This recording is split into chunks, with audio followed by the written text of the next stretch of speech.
আসসালামু আলাইকুম রহমতুল্লাহি ওয়া বারাকাতুহু। সম্মানিত প্রিয় মুসলিম ভাই ও বোনেরা, আর ইসলামী টিভির পক্ষ থেকে সকলকে জানাই আন্তরিক মোবারকবাদ। আশা করি সকলে ভালো আছেন। আমি আলহামদুলিল্লাহ আল্লাহর রহমতে ভালো আছি।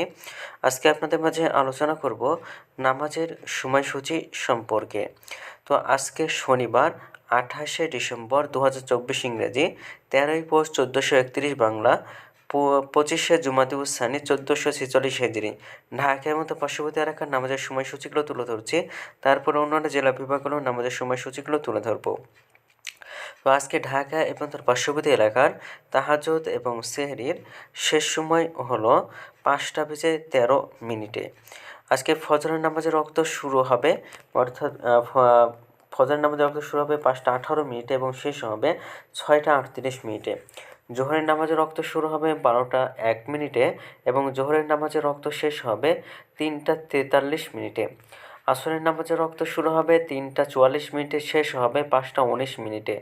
মাগরিবের নামাজের ওয়াক্ত শুরু হবে 5টা 23 মিনিটে, শেষ হবে 6টা 40 মিনিটে।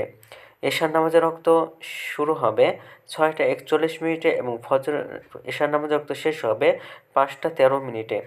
আজকে সূর্যাস্ত যাবে 5টা 21 মিনিটে এবং আজকে সূর্যোদয় হবে 6টা 39 মিনিটে। এই কারণে ঢাকার মধ্যে পার্শ্ববর্তী এলাকার নামাজের সময়সূচি। এখন আলোচনা করব বিভাগীয় শহরের জন্য উল্লেখিত সময়ের সঙ্গে। যেসব বিভাগের সময় যোগ বিয়োগ করবেন তা হলো অর্থাৎ বিয়োগ করবেন চট্টগ্রামে 5 মিনিট এবং সিলেটে 6 মিনিট কম করবেন। ঢাকা এবং তো পার্শ্ববর্তী এলাকায় যে নামাজের সময়সূচিরা রয়েছে সেখান থেকে চট্টগ্রামে 5 মিনিট এবং সিলেটে 6 মিনিট কম করে গণনা করবেন, তাহলেই হবে। এবং যোগ করবেন খুলনাতে 3 মিনিট, রাজশাহীতে 7 মিনিট, রংপুরে 8 মিনিট, বরিশাল 1 মিনিট বেশি করবেন। ঢাকার মতো পার্শ্ববর্তী এলাকায় যে নামাজের সময়সূচিরা রয়েছে সেখান থেকে খুলনাতে 3 মিনিট, রাজশাহীতে 7 মিনিট, রংপুরে 8 মিনিট, বরিশালে 1 মিনিট বেশি করে গণনা করবেন, তাহলেই হবে। তো আজকের ভিডিওটি পর্যন্তই ছিল।